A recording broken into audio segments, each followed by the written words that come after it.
शहरातील होटगी रोडवरील महिला हॉस्पिटलजवळील नैसर्गिक नाल्यामध्ये सोसायट्यांचे ड्रेनेजचे पाणी कंबर तलावामध्ये सोडले जात आहे।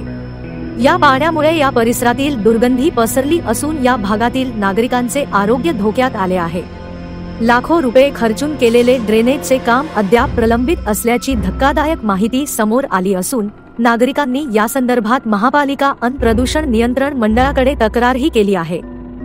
वास्तविक पाहता महापालिकेने या ठिकाणी ड्रेनेजची पाईपलाईनचे काम पूर्ण केले असून फक्त ज्या छोट्या वाहिन्या या मुख्य लाईनला जोडायच्या प्रलंबित राहिल्या आहेत। तसेच या ठिकाणी धोबी घाटाची जागा नसून याच ठिकाणी काही अनधिकृत लोक कपडे धुण्याचा व्यवसाय करून तलावातील पाणी दूषित करीत आहेत। त्यामुळे तलावामधील पाण्यात जलपर्णी प्रचंड प्रमाणात वाढली आहे। ही जलपर्णी काढण्यासाठी महापालिकेने कोट्यवधी रुपये खर्च केले आहेत, परंतु जर नैसर्गिक पाण्यामध्ये घाण पाणी जाणे बंद केल्यास समस्या कायमची सुटणार असल्याचे नागरिकांचे म्हणणे आहे। दूषित पाण्यामुळे दुर्गंधी वाढत आहे।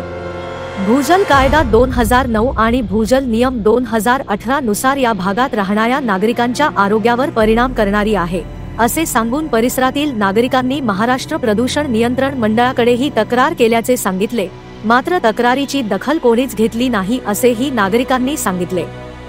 होटगी रोडवरील महिला हॉस्पिटलजवळील अंत्रोळीकर नगर, मेडिकल कॉलेज, गुरुनानक नगर, गुरु सिद्धेश्वर सोसायटी, निसर्ग हाऊसिंग सोसायटी, निसर्ग विहार, पोस्टल कॉलनी, कृषी नगर, आकांक्षा हाऊसिंग सोसायटी, विकास नगर यासह आदी 22 सोसायटी व इतर सोसायटीचे घाण पाणी या तलावात मिसळत आहे।